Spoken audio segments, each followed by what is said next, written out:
The last place I ever expected my life to change was a forgotten roadside cafe outside a quiet town in northern Montana, where every shift felt exactly the same until an elderly stranger looked into my eyes as though he had been searching for me for decades. I had no idea that serving one simple dinner would pull me into a mystery, filled with painful secrets, impossible choices, and a chance to heal wounds that had haunted several families for more than 30 years. My name is Emma Carter, and I was 30 years old when everything happened. Although at that point, I believed my future had already slipped away with the business I had spent 7 years building from nothing. After my small bakery closed because of rising costs, unpaid invoices, and one devastating warehouse fire, I traded my dreams for an apron, long work shifts, and the hope that each paycheck would keep my younger brother in college and my grandmother safe in the home where she had raised us. The cafe became a second home filled with familiar faces, cheerful conversations, and people carrying stories they rarely shared, while I quietly buried my own disappointment behind polite smiles and fresh cups of coffee. My manager, Ruth, constantly reminded me that kindness cost nothing even when life demanded everything, and I repeated those words every morning because they were easier to believe than admitting how frightened I was about the future waiting beyond the next unpaid bill. One cold autumn evening, heavy rain covered the highway with a silver curtain, just as a black luxury sedan stopped outside the cafe, and an older gentleman stepped out wearing an elegant navy coat that seemed strangely out of place among tired travelers and truck drivers. He chose the quiet booth near the window, thanked me for every small gesture with genuine warmth, and asked thoughtful questions about my life that no ordinary customer had ever cared enough to ask, making me wonder why a complete stranger seemed so interested in someone as ordinary as me. As the storm grew stronger outside, our conversation slowly turned from simple pleasantries into honest reflections about regret, family, and the painful weight of missed opportunities, while the gentleman admitted that losing the people he loved had taught him that wealth could never replace time. Before leaving, he placed a sealed envelope beneath the dinner receipt, smiled with quiet sadness, and told me that sometimes the greatest gifts arrive disguised as impossible burdens, leaving me standing alone in the silent cafe with more questions than answers. The moment I opened the envelope after closing the cafe, my hands began to shake because inside was a certified check for $100,000 along with a handwritten note thanking me for reminding a lonely man that compassion still existed in the world. I stared at the paper for several minutes, convinced it had been left on the wrong table, but the note clearly mentioned my name and ended with a simple request asking me to use the money to rebuild the dream I had abandoned. I barely slept that night because every possible explanation felt less believable than the last. And by sunrise I had already decided to return the money before it created problems I could never escape. Just after 8 o'clock the cafe phone rang, and Ruth quietly called me into the office where a calm woman introduced herself as attorney Victoria Reynolds before delivering the heartbreaking news that the elderly gentleman had passed away only a few hours after leaving the cafe. My heart felt strangely heavy even though I had known him for less than 2 hours, and the attorney explained that he had insisted on revising several legal documents immediately after returning home because meeting me had changed his final wishes. She respectfully asked me to come to her law office that afternoon, explaining that there were important matters she could not discuss over the telephone, and every mile of the drive filled me with more anxiety than curiosity. The law office overlooked the city skyline with polished marble floors and walls covered in photographs celebrating decades of business success. Yet none of that luxury eased the fear growing inside me as I sat across from Attorney Reynolds in a quiet conference room. She carefully placed a thick folder on the table, took a slow breath, and informed me that the late businessman, Jonathan Ashford, had named me as the primary beneficiary of an estate worth several $1 billion, leaving me speechless because I believed she had confused me with someone else. Before I could deny everything, Attorney Reynolds handed me a sealed letter written in Jonathan's own careful handwriting,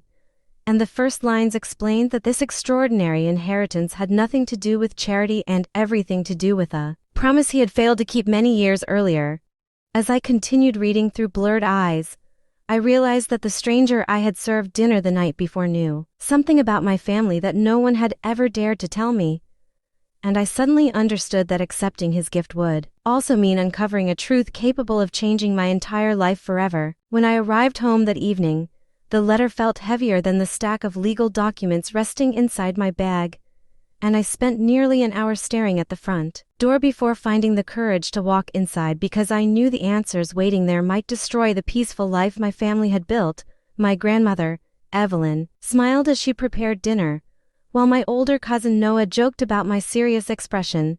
but neither of them realized that every heartbeat carried me closer to a conversation none of us could escape. After everyone settled around the kitchen table, I placed Jonathan's letter in the center and quietly explained everything that had happened since the night before, including the unexpected inheritance and the mysterious promise he had mentioned before his death. The room became painfully silent as my grandmother slowly lowered her coffee cup, and the color disappeared from her face before she whispered that some secrets never stay buried forever, no matter how desperately people try to hide them. With tears filling her eyes, my grandmother admitted that more than 30 years earlier, she had worked as a housekeeper for the Ashford family, where she became close friends with Jonathan's younger sister during one of the darkest periods of their lives. She confessed that a terrible accident, followed by lies, greed, and betrayal inside the powerful Ashford family, had separated innocent people who should never have been forced apart, and she had spent decades carrying guilt because fear convinced her to remain silent. The next morning I returned to the law office hoping for clarity, but instead I found myself surrounded by expensive suits, suspicious faces, and members of the Ashford family who looked at me as though I had stolen something that belonged to them. One of Jonathan's nephews openly accused me of manipulating an old man during his final hours, while another demanded that the will be challenged immediately. Yet Attorney Reynolds firmly reminded everyone that Jonathan had made every decision willingly and had recorded his reasons in great detail. As I left the building, a middle-aged man hurried toward me and quietly introduced himself as Daniel Brooks, Jonathan's closest friend for more than 40 years. Before handing me an old leather journal wrapped in faded blue cloth, he explained that Jonathan had trusted him with the journal years ago and instructed him to give it only to the woman named in his final letter, adding that every answer I was searching for could be found within those worn pages, even if the truth would change everything I believed about my own family. I spent the entire night reading Jonathan's journal, and every page revealed another piece of a life shaped by sacrifice, heartbreak, and impossible decisions that he had hidden from the public behind the image of a fearless business leader. The final chapters described a desperate search for justice after his younger sister disappeared following a devastating family scandal, and although many people believe she had abandoned everyone she loved, Jonathan never accepted that story, because too many unanswered questions remained. The following morning I met Daniel at a quiet lakeside park where the air felt calm enough to steady my racing thoughts, and he carefully explained that Jonathan had spent decades secretly funding investigators who searched for evidence the authorities had overlooked. Daniel confessed that several discoveries pointed toward a powerful business partner who had manipulated witnesses, destroyed important records, and threatened anyone willing to speak, creating a web of deception that protected wealthy people while innocent lives were permanently changed. Determined to finish what Jonathan had started, I agreed to meet one of the retired investigators whose notebooks had never been submitted as official evidence, and together we uncovered forgotten interviews, faded photographs, and financial records connecting the same group of influential people to multiple acts of corruption. Every document strengthened the truth that Jonathan had been trying to expose, and I realized the inheritance was never intended to make me wealthy because it was meant to give someone honest enough the resources to complete a mission he could no longer finish himself. News of my investigation quickly reached the Ashford family, and several relatives publicly criticized me while privately offering enormous amounts of money if I would quietly surrender the journal and walk away without asking another question. Their expensive promises could not erase the suffering recorded in those pages, so I rejected every offer and announced through Attorney Reynolds that Jonathan's final wishes would be honored exactly as he intended, regardless of the pressure placed upon me. Only a few days later, an elderly woman requested a private meeting at a small country church outside the city,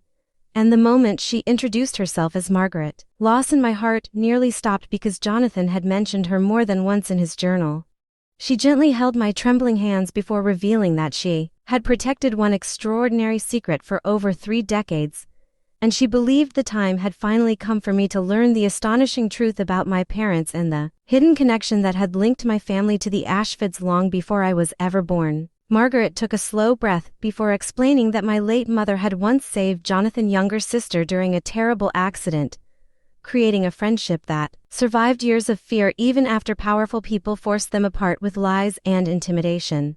She showed me a collection of letters, photographs, and personal journals, proving that my parents had spent years quietly helping Jonathan gather evidence against those responsible, choosing integrity over comfort even when they knew the truth could cost them everything they had worked to build. As the final pieces of the story came together, I realized that Jonathan had never chosen me because he pitied my financial struggles, but because he believed my family represented the courage he wished he had shown much earlier in his own life. Instead of viewing the inheritance as a reward, I accepted it as a responsibility to honor every innocent person whose voice had been ignored, ensuring that their pain would finally become the foundation for hope instead of another forgotten chapter. Over the following year, I transformed much of the estate into the Ashford Hope Foundation, a non-profit organization that funded scholarships, legal assistance, emergency housing, and counseling for families facing tragedy and injustice. Watching complete strangers rebuild their lives reminded me that true wealth was measured by the number of people who stood stronger because someone believed in them when the world had already turned away. And every success story became another reminder that forgiveness grows stronger when it is followed by meaningful action. One bright spring afternoon, I returned to the small roadside cafe where my journey had unexpectedly begun, and Ruth greeted me with the same warm smile she had always shared long before anyone knew my name beyond the neighborhood. We sat together by the window where Jonathan had first spoken to me, laughing through grateful tears as I realized that the greatest gift he had left behind was never the fortune itself but the chance to replace generations of silence with truth, compassion, and lasting change that would continue long after all of us were gone. Please subscribe to our channel and share this video with your friends and family. We create entertaining and inspiring stories for our viewers, and your support helps us continue making great content for you.